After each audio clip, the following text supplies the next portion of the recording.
Piolo Pascual, nagutla at nanginig sa kanyang nalaman sa mga sekreto ni Casey Concepcion. Halaoy, kung anuman ang mga sekreto ni Christina sa kanilang relasyon ay dapat sanay ito ang ikagugulat ng lahat. Sana nga ay aminin na ni Christina na sadyang ang lalaking kanyang papakasalan ay si Papa P lamang. Tama nga naman at sadyang nais lamang ng lahat na sana'y mabigyang katuparan nga ang lahat ng ito dahil sadyang hindi kaya ni Papa P ang mawala ng tuluyan sa kanyang buhay. Si Christina.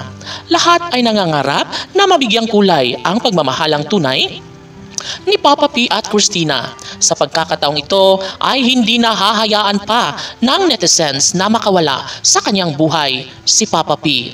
Yes, talaga nga namang kapag maunsyami ang pangarap ni Piolo Pascual ay paniguradong wala nang mangyayari pa sa kanilang relasyon. Siguro nga ay wala ng pag-asa na mabigyang katuparan ang lahat kung tuluyang tuldukan ni Christina ang kanilang pangako. Noon pa man ay aligaga na si Piolo Pascual sa kakahintay, sa kakaisip kung talagang si Christina nga ba ang babaeng kanyang makasama hanggang sa pagtanda. Never na maisakatuparan ng isang bagay kung hindi kailangan na ibigay ni Christina ang magandang desisyon tungo sa kasalang hinahangad ng gwapong aktor na si Papa P. Tugon pa ng mga netizens na nariyan lamang sila umaasa na sana'y magkaroon nga ng katuparan ang kanilang mga pangako. Pangakong maibigay nila sa isa't isa ang kasal at pagbuo ng sariling pamilya.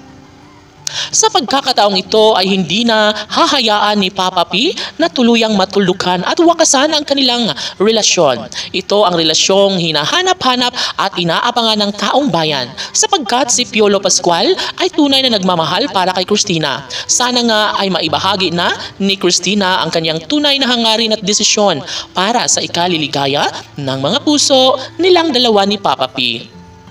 Wala nang pag-asa kung talagang bibitiw si Papa P at Christina. Siguro nga ay malalaman natin ito sa mas lalong madaling panahon lalo na kapag tuluyang magdesisyon si Christina kung tuluyang magkaroon ng magandang kahihinatnan ang kanilang pagmamahalan.